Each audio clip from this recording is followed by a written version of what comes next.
So I was recently at home with my family on vacation, and I started talking to my parents about what I was doing. And Shoshana just mentioned it's new, it's very new, and it's all about networks. And I'm going to explain about that, and what I mean. And I was trying to explain to my parents. So I was riding in the car with my dad, and I said, so you know, we're thinking about social capital, we're thinking about all this sorts of, he said, stop.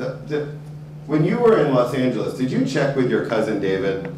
And I said, Dad, I'm trying to explain to you what I'm doing for a living. He said, I know, but you just told me you were in Los Angeles. You need to see your cousin David. He knows a lot of people. You should talk to him.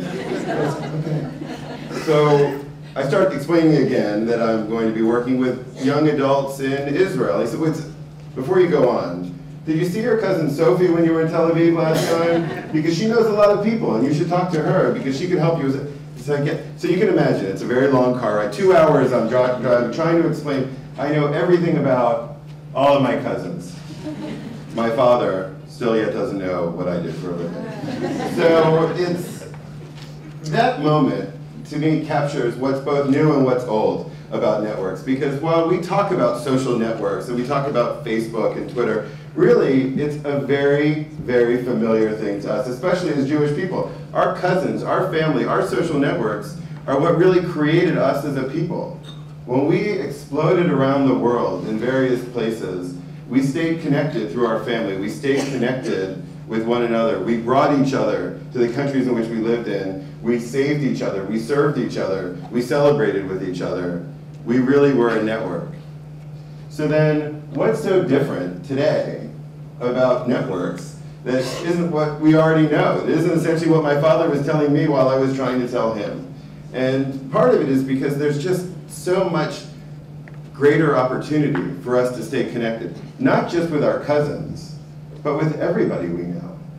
Wherever we go, we can meet friends, we can stay connected, we can talk to people, and we can do it through amazing social networks. We can do it through technology, and we celebrate technology, we lament technology. Some of you are still using your technology, even though you were told to turn it off. But the idea that you can stay connected with one another through technology changes the way your social networks are created, that change the way they grow. And it's amazing, even as I'm talking to you today, to know that there's a lot of people listening in to not just this conversation, but Limud, because of webcasts, because of Twitter. People all over the world are part of the Limud network, even though they are not right here at Limud.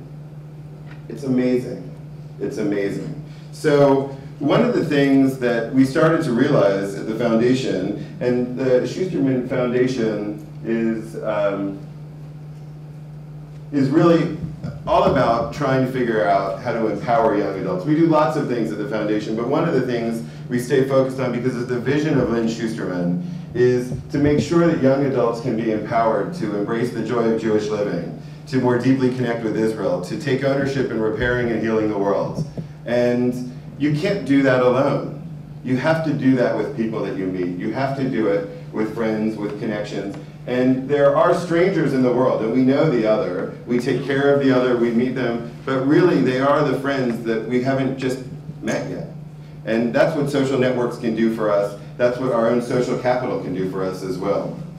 So how does this all fit together? Well, we do it at work, and we all know we do it at work. Who doesn't necessarily have a computer, hopefully one a little bit more updated than these?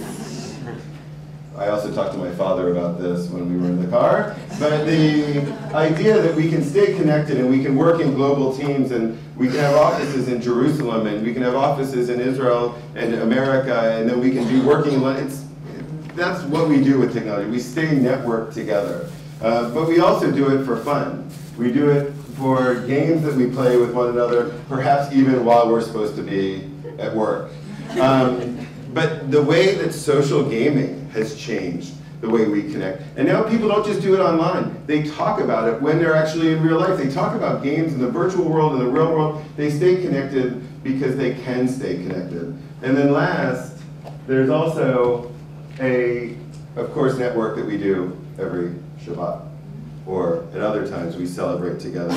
But we can even do that virtually as well. And while sometimes there is nothing that substitutes for being together in person, there certainly is the opportunity to celebrate online. And as We know people in faraway places can feel part of community. Then there's online tools, there's Haggadot.com, there's Godcast. There's ways to celebrate using technology to give us a sense of spirituality, even when we can't be around that table together.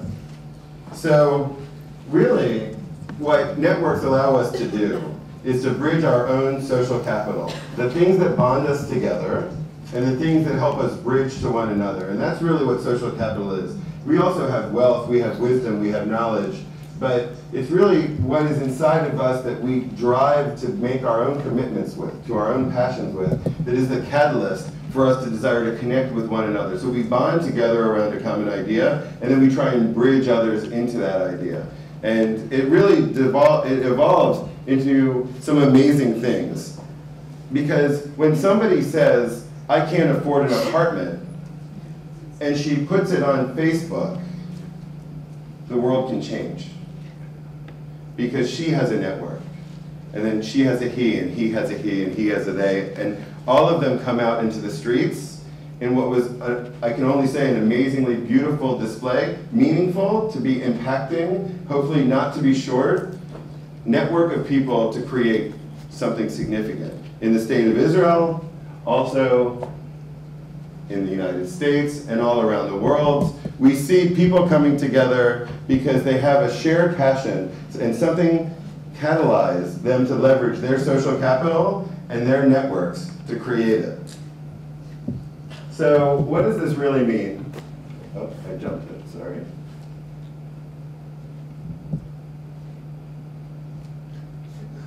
Getting all kind of dizzy. What does this all mean to institutions? So institutions aren't necessarily built the same way to react to the networks that we all are participating in. They actually sometimes become institutions.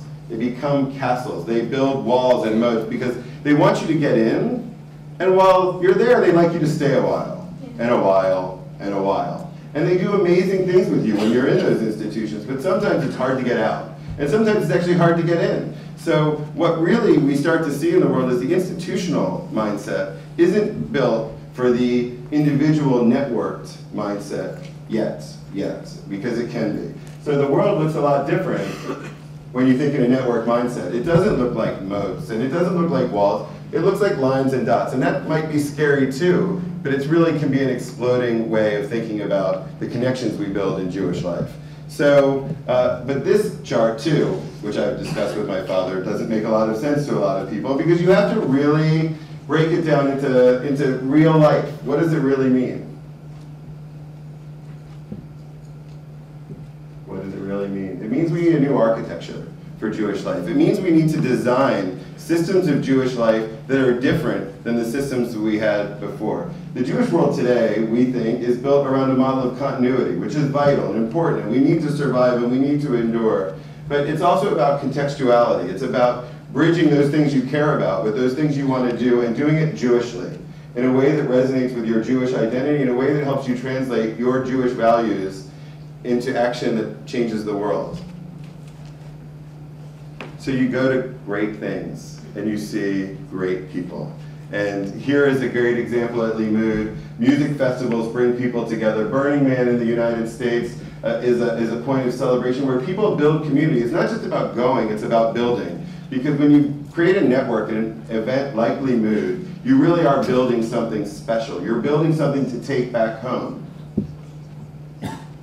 And then you join into other organizations and networks that create amazing things for the Jewish people. And there's a lot of these organizations represented in this room today, and they are doing amazing things not just in the UK, not just in America, but around the world, because they've connected with one another, and they've found a way to create with one another by bridging their capital, by building those networks. And then they do it just to do good things as well, to change the world, not just in Israel, not just in America, not just at home, but in Ghana, in places in the developing world where they can translate their values through their networks into amazing things. Because connecting is really not just about connecting, it's about change. And change is not really about change, it's about performance. When we connect with one another and we create change, we can change the way the Jewish world performs. We can change the way the world performs. So networks, in many ways, is really about performance. It's not just about knowing.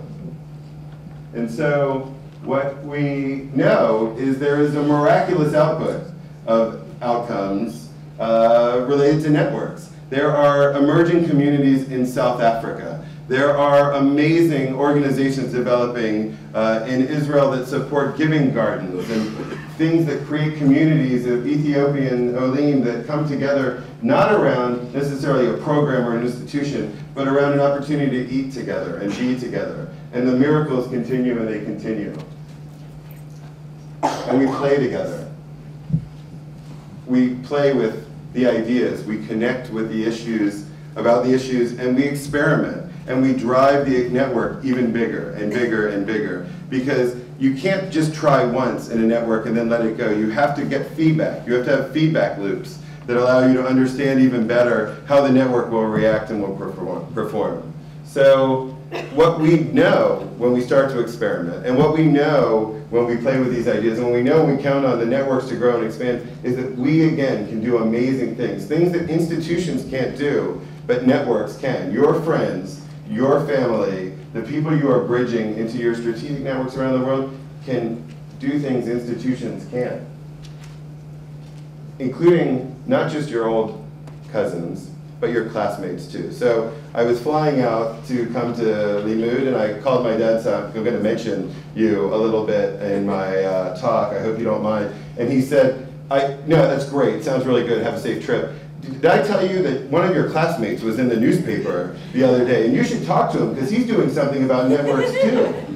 And I said, sure, Dad, absolutely. But it once again reminded me that the friends I know, the cousins I have, can be designed in amazing ways that, that really allow us to learn together and to create together, even if my parents are right and they told me to do it. So before I close, I want to show a brief 2-minute video that kind of wraps all this together and share with you one final thought as we close. So let me press the video button. And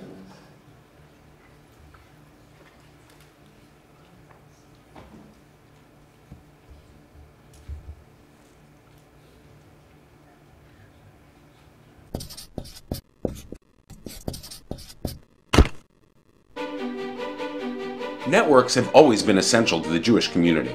Our first network was small, but after poor collaboration and competing agendas, that network quickly splintered.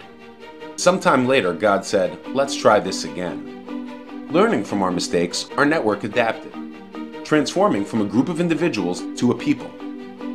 We learned to empower grassroots leaders to mobilize social change and leverage innovative social media to share important community messages. So as walls fell, new networks could emerge, keeping us connected, even after going global. Regional hubs allowed the network to decentralize. Micro-communities emerged, formed by artists, aristocrats, and scholars, each using their social capital to help create, repair, and transform the world.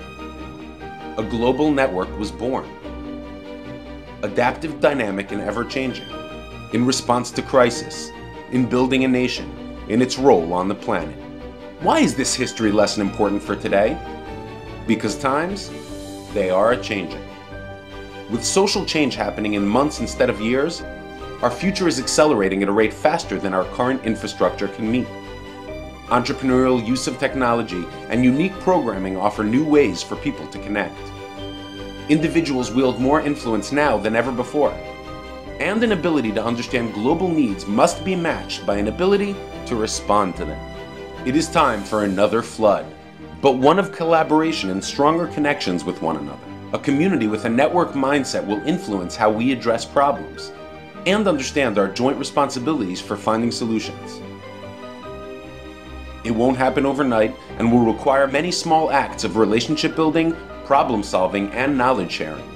But if we succeed, we can all share equally in the joy of Jewish living, regardless of whether our networks are small or large. We have an opportunity to enter the next phase of Jewish history as strongly as we emerged from the many phases before.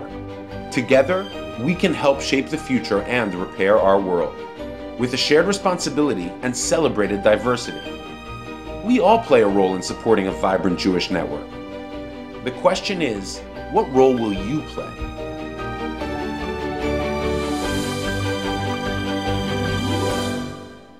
when you all can create networks, you build networks, and I would only invite you to think about how you can be the network you want to be a part of. Thank you.